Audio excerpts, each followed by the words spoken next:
In 1934, Subhas Chandra Bose fell in love with a pretty young woman, Emily Schenkel, in Vienna and married her. A daughter was born to them and they named her Anita. It was always very clear for my mother that my father's first love was his country, and that took precedence over everything else. My parents really had very little time with each other in the 30s and about a year and 3/4 in the 40s until he had to or decided to leave for Southeast Asia.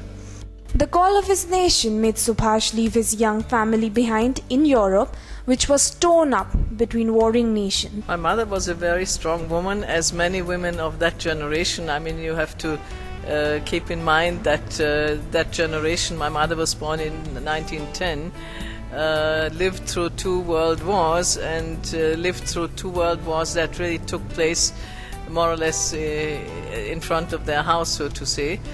That is when my mother was a young woman and when I was a little child. For example, at the end of the Second World War, when I grew up in Austria, Austria had a Russian occupation force in living there, and the population had to deal with that. So the fact that that parent was not there was, of course, a very acute experience. But on the other hand, in my generation, it was not all that rare, because quite a number of fathers got killed during the Second World War, and so there were quite a few children who grew up without a father. Despite the turmoil and the distance, the mother and the daughter kept alive the memory of the missing man in their lives.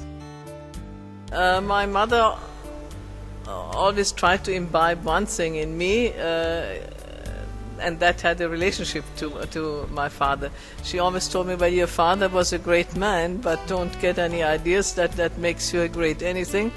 If anything, that gives you an obligation to try to be a decent person and do something useful, and it's no cause for you to stick up your nose, because that's his achievement and not yours or his family's achievement.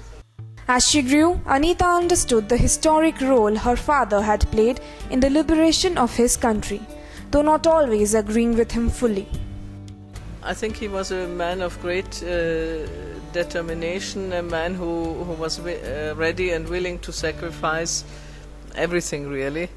Ultimately his life also, which he risked, not only just in a sort of vague kind of way, but waging war. And I think this is maybe not the only way that you can sacrifice for your country, but I think a very intensive way in any case. Most Indians wonder how the country would have shaped if the intense Subhash had got to lead it after 1947. What would he have done differently?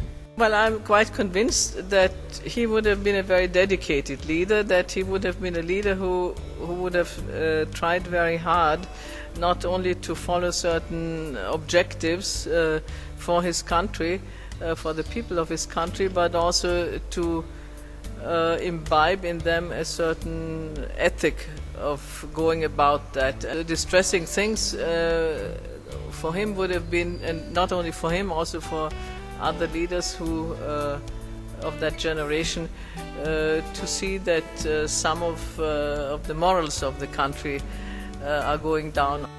Indians may have lost their moral stature, but Anita and her husband Martin Pfaff continue to be in love with the country. They have a special place for Bangalore where they first met.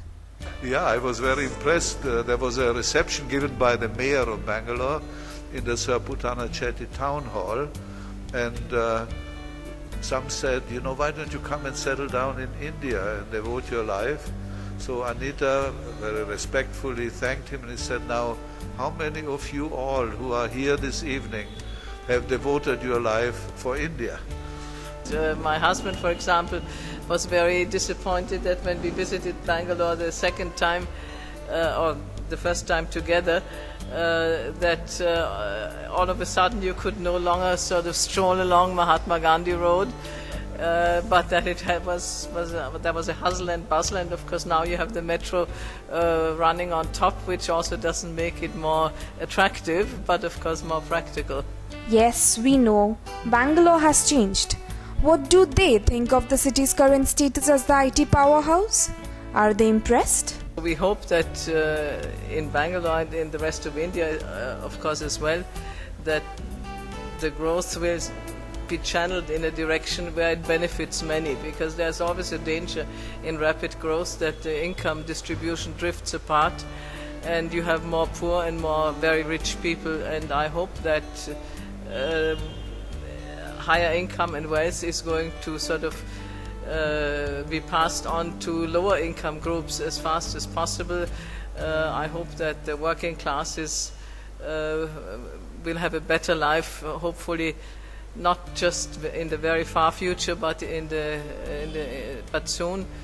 And I hope that the young have a chance to live in a peaceful and successful country.